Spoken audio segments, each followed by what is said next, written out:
ගරු සභාපතිතුමනි වෙලාව ලබා දීම පිළිබඳ ස්තුතිවන්ත වෙනවා. අධිකරණ අමාත්‍යාංශය පිළිබඳ කතා කරනකොට මේ කාලය තුල අපිට පැමිණිලි ගොඩක් ලැබිලා තියෙනවා. අධිකරණ පද්ධතිය තුල අදාළ ආයතනවලත් තියෙන දුර්වලතා, මානව සම්පත්, යටිතල පහසුකම් පිළිබඳ ප්‍රශ්න රාශියක් මීට කලිනුත් මතු කරා. මේ විශේෂයෙන්ම ප්‍රිසන් ඩිපාර්ට්මන්ට් එකේ තියෙන ප්‍රශ්න ගැන මම එතන එකක් මතු කරන්න කැමතියි ගරු අමාත්‍යතුමාගේ අවධානය පිණිස. අර කිව්ව විදියට අර දැන් ඉතාමත්ම 11000ක් ඉන්න ඕන බන්ධනාගාරවල දැන් 29000ක් පමණ ඉන්නවා. මේකේ කාඩර් එක මේ ප්‍රිසන් ඩිපාර්ට්මන්ට් එකේ කාඩර් එක 2013න් පස්සේ රිවයිස් වෙලා නැහැ. දැනට ඒ 2013 කාඩර් එකෙත් 7862ක කාඩර් එකක් තියෙන්නේ. ඒක කිසිසේත් ප්‍රමාණවත් නැහැ. ඒකෙනුත් ඉන්නේ 6120ක්.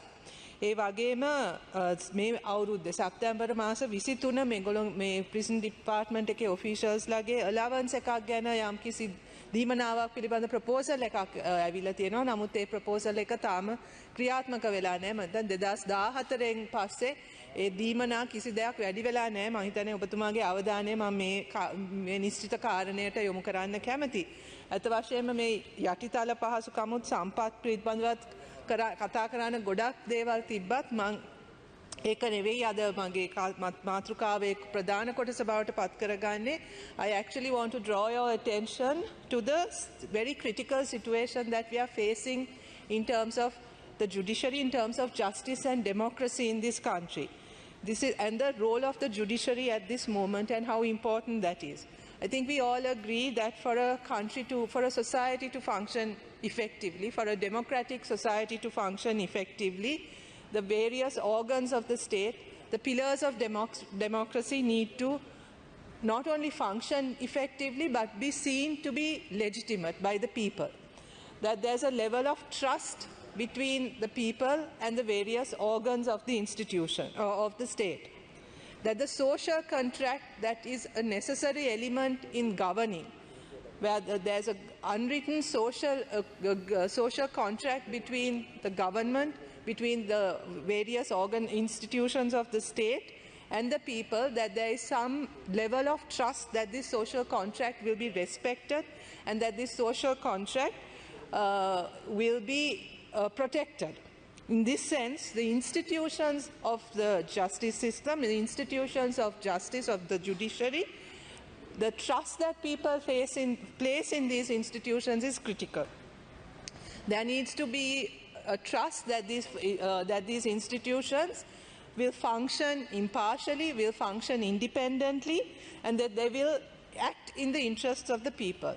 And the problem today is that this trust that people have in the organs of the state have deteriorated to a critical level.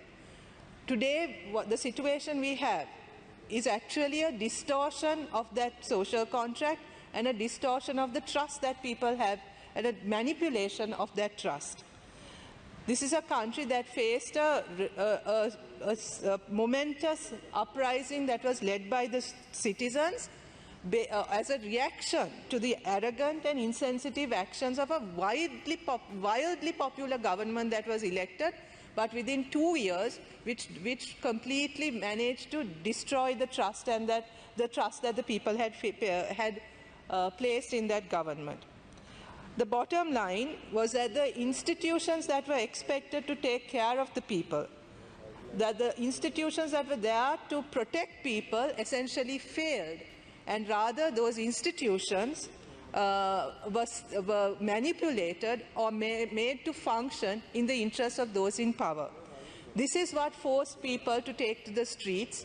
This is what forced people to demand that those elected representatives actually leave their positions. But what is more critical is what happened thereafter. What happened thereafter was that the constitution was used, the laws and the institutions of power were used by those in power to realign themselves and to protect themselves and to completely ignore the voice and ignore the demands that the people had made through that in that moment. The result is that today what we have is a total distortion of justice and of fair play and a normalization of illegitimacy. For a society to function effectively, for a government to govern, legitimacy is key, it's critical. Without that legitimacy, without that trust that people have that the government will work on their behalf, there can be no hope of justice, there can be no hope of fair play. Today, all the organs of the state are being used to justify this distorted state of play that is currently in the country. We have government ministers who accuse each other of corruption in Parliament, accusing the judiciary of bias.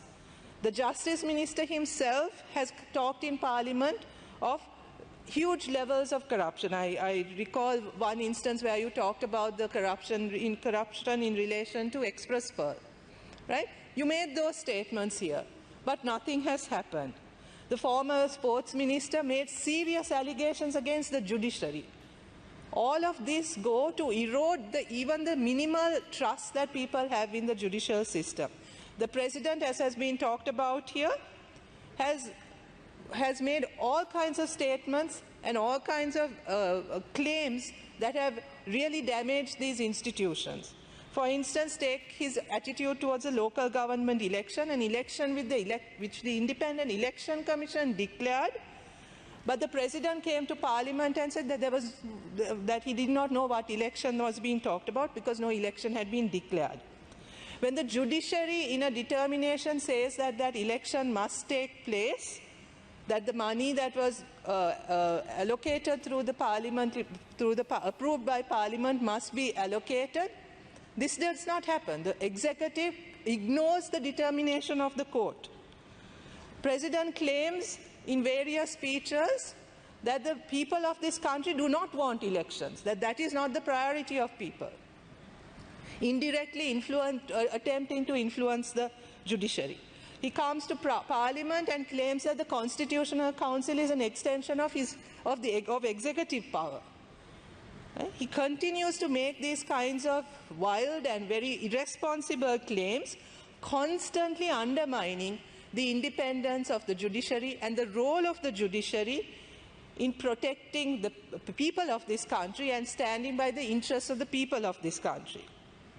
If you look at the Parliament and its legislative functions also, the laws that, we've passed the 17th law, the constitutional amendments, each amendment which is a contradiction of the previous amendment.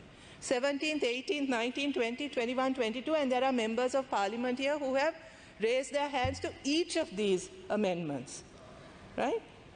Take one amendment in particular that has come into focus today, the one about the one preventing dual citizens from being elected to Parliament or having a position of authority within the legislature. This came in through one amendment, was removed by another amendment, and has come back, reversed. Yes, then the amendment itself was reversed and reimposed and reversed. Today, there's a current sitting MP whose citizenship status is being challenged, which is a serious matter. If any of a member of Parliament cannot prove his or her citizenship, and his or her citizenship is challenged by a citizen of this country, that is a serious matter. The Supreme Court has recently delivered a verdict naming one of those dual citizens as culpable in the economic crisis that the country experienced and as responsible for the suffering that the people of this country have undergone. So what is the accountability that this Parliament then has on matters that have been determined also by the judiciary? This legislation, if you look at the law, if you look at the bills that keep coming before us,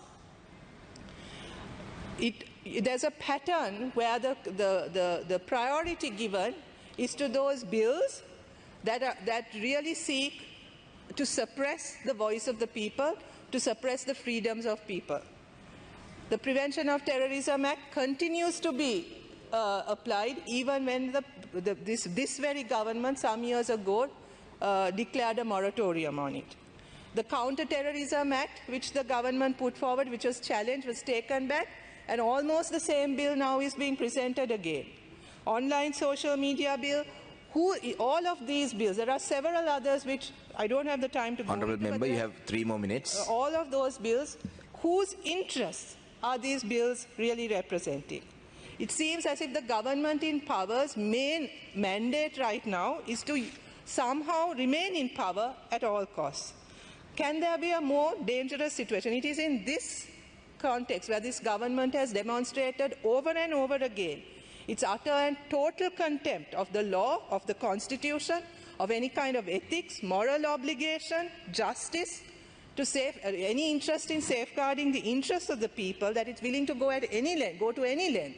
It is in this context that the role of the judiciary is critical, because we are rapidly approaching a point of no return, where there's potentially a complete breakdown of all that we hold sacred in this country.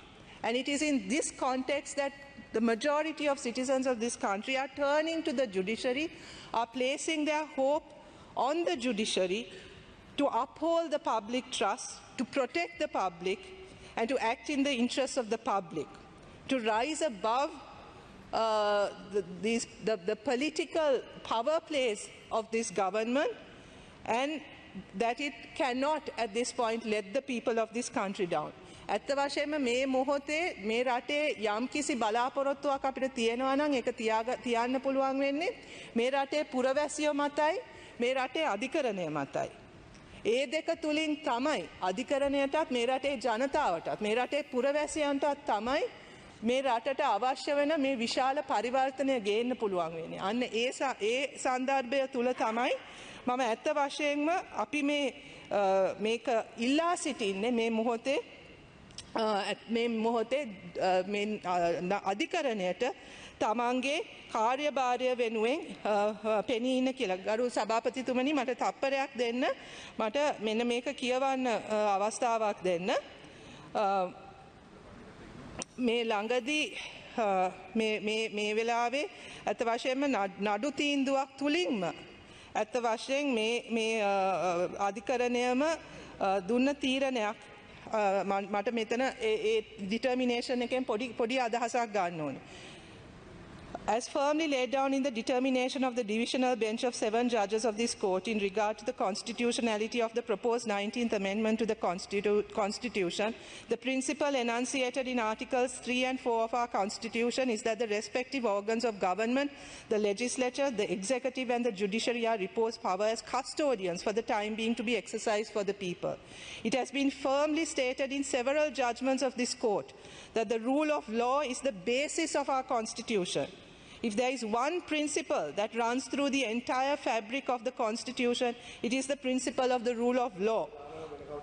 And under the Constitution, it is the judiciary which is entrusted with the task of keeping every organ of the state within the limits of the law and thereby making the rule of law meaningful and effective. As it is essential to the maintenance of the rule of law that every organ of the state must act within the limits of its power and carry out the duty imposed upon it in accordance with the provisions of the Constitution and the law, the court cannot close its eyes and allow the actions of the state or the public authority to go unchecked in its operations in the public interest. මේක ඉතාමත්ම වැදගත් තීන්දුවක් අධිකරණයෙන් දුන්නේ. මොකද ඒ නඩුවට විතරක් අදාළව නෙවෙයි, මේ වෙලාවේ මේ රට මුණ දෙන්න තීරණාත්මක මේ බරපතල තත්ත්වය තුළ අධිකරණය ඒ වෙනුවෙන් පෙනී ඉඳීම අතිශයින්ම වැදගත් වෙනවා. බෙහෙවින්ම ස්තුතියි. Yes, Honorable Vijaydas Rajapaksa Minister. Honorable Chairman, I'm thankful to Dr. Harini. That is the argument that we advanced in the 19th Amendment. I think you are reading 2002 one, where I also appeared for one of the parties intervened, and that was our own argument. And also I would like to bring to your notice, Honorable Chairman, in the morning in your absence, Honorable Deputy Speaker said that anybody who sits on this Speaker's chair will become bald-headed very rapidly. Honorable Minister, I was listening to the Parliament debate on the radio, and the same response that the Speaker gave, it's a hereditary thing. My entire family is bald, nothing to do with the chair. Reporter, වාරණයෙන් තොර අපක්ෂපාතී වාර්තාකරණය